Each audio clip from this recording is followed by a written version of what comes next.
Ben, welcome to the program. Hey, Brad, how are you this morning? Doing great. Appreciate you holding a little bit. We went a little long with Lori Quinn Limited from Cincinnati Council, so we're going to fix it by just blowing right on through it right now. So we're going to stick around for the entire segment here and find out. This one's frightening, Ben. We've talked about a lot of things, and you actually give us a cold water dose of reality when you talk about your reality check. An assassination czar? Yeah, I think the title may sound a little more scandalous. That was the headline on a couple of sites than what it is, and yet the reality of it is exactly that.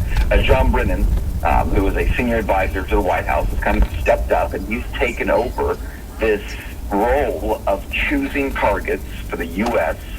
to take out, meaning to assassinate, around the world outside of military action.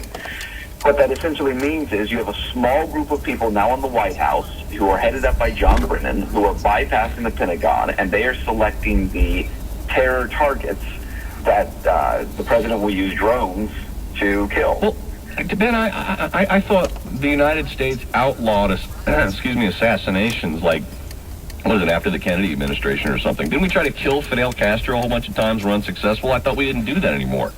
Right, and yet it's come back. It's now part of the global war on terror, wow. Which essentially, and Brian, this is exactly the problem, is that under the definitions that have been used for the past 10 years, we are increasingly seeing the idea of a war zone being anywhere and everywhere.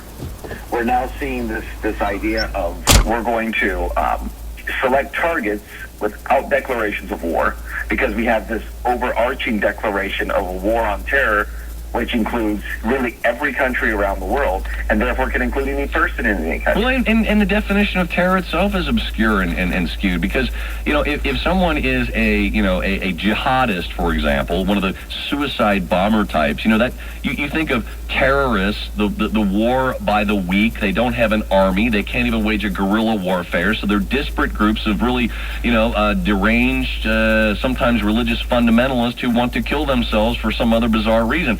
Fine, but people do kill other people, like I think a Columbine, people running around killing, mass murdering people unrelated to some underlying political ideology. How are we going to be drawing distinctions? Terror is terror is terror.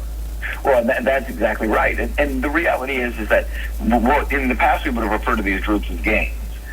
You would have referred to them as murderers. Yes. And yet, as you point out, is that there is a very different definition when it comes to certain groups around the world, specifically in the Middle East. In the Middle East, if it's a group doing it, now they're terror, or they're Al-Qaeda, or they're affiliates of these groups. And yet, many of these groups are groups, for instance, Al-Qaeda, as you know, are groups that we helped to begin. We helped to start these groups to cause issues throughout the world to benefit us politically. Now we have, blowback as a result of it. And so the result there is this power grab that says we're going to entrust in the office of the presidency, once again, this increasingly large amount of power and decision-making to assassinate people around the world, take out whoever they want, and we do it in the name of the war on terror. What's most disturbing about this is not even that John Brennan is now overseeing a small group who are making these decisions, which is just unprecedented to have this kind of authority.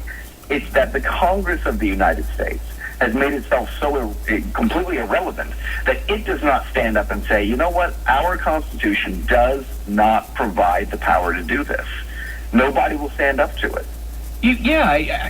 And I find that to be very, very difficult to swallow. I mean, traditionally, you think, well, the Republicans hawkish, they're more in favor of military, kill them all, let God sort them out, kind of stereotype. You'd think at least somebody from the left wing would be up in arms and ranting and raving about it. I mean, where's Ron Paul in this equation, for God's sake? Right. I haven't heard anything about it specifically on this one. And yet, you're absolutely right. Why does the left not say anything? How does the left continue to vote for and support a quote-unquote anti-war president who has taken the most extraordinary steps in expanding a global war? That doesn't make any sense. Yeah, whatever happened to Cindy Sheehan, huh? Right. And Code Pink and all those anti-war people. Occupy isn't even screaming about war so much. They're not pointing at the warmonger president that is Barack Obama. Well, I don't see how these same groups who walked around with their signs wanting to try Dick Cheney and George W. Bush for war crimes are silent now. They have nothing to say. And I think that's very telling, too. Look, every single time that I do a reality check that points out something that this president is doing, especially in terms of the Constitution and war powers, and you know we do a lot of them, Brian. Yes.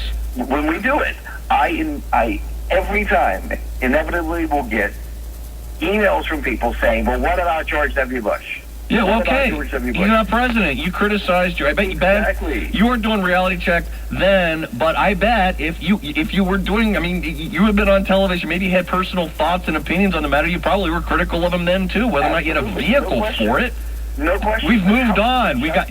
Yeah. How can you justify what this president is doing by saying, well, Bush did that stuff too? Well, yeah, he did. But why? You were the ones who wanted him out of office. The people who were saying that also believe that George W. Bush should have been removed from office. They believe he should have been impeached. They think he should have been tried for war crimes. And yet they give this president a pass because he has a D in front of his name. And to me, that's where the two-party system in our country is so broken. If you run as a Democrat, you're allowed to be as, war happy as you want to be. And as you said, Code Pink won't say a word. Cindy Sheehan won't go protest outside of your home. Nobody will say anything, and yet you're setting up unprecedented amounts of drone strikes. The number of drone strikes by this president versus Bush is nearly double. It's absolutely incredible how they're conducting this quote-unquote war on terror, where now it's just kind of become, as we said, it's an assassination program. I'm struggling with the rationale of pursuing it this way, and also, in a world where I can't, I'm college educated. And I had a political science degree. Not that means anything. And member mensis, you think maybe I might be able to understand. I don't understand our foreign policy. I don't understand it. I don't understand how we can bomb without a declaration of war Libya. For whatever reason, and the same thing seems to be going on in Syria, and we're all harumphing about it. We go into Iraq because of the rumor that there are WMDs. We know, by contrast, that North Korea has nukes and that Iran are building them, yet we do nothing except engage in what they call diplomacy, send in Hans Blix or somebody. Right. Where in the hell is the rhyme or reason? People get murdered. Mass murders go on. Genocide goes on in Africa. Nobody lifts a finger to go in militarily there, and yet we do in the drop of a hat elsewhere. I am beside myself with an inability to understand foreign policy, Ben. Have you been able to figure it out? Well, it doesn't make any sense at all. It really doesn't. Unless I think you have to look at I guess, why we pick and choose the countries we pick and choose, and whether or not it really is based upon, U.S. interests. We really don't have a desire to go in there and to help people who are really suffering, as you said, because if that were the case, there's so many African nations that we should be intervening in that we completely ignore. But look, just real quick on Syria, there's all this talk now. Romney's calling out Obama on Syria. You should be going in there and arming the rebels and arming the opposition. McCain's been saying this, for months now. But what's stunning to me about that is that if the Congress of the United States really believes that, what I think is irrelevant as far as what they should do, but the process is very clear. Yes. If the Congress believes that, then why doesn't Congress forget what the president wants to do? The Congress should issue a declaration of war against Syria. Yeah.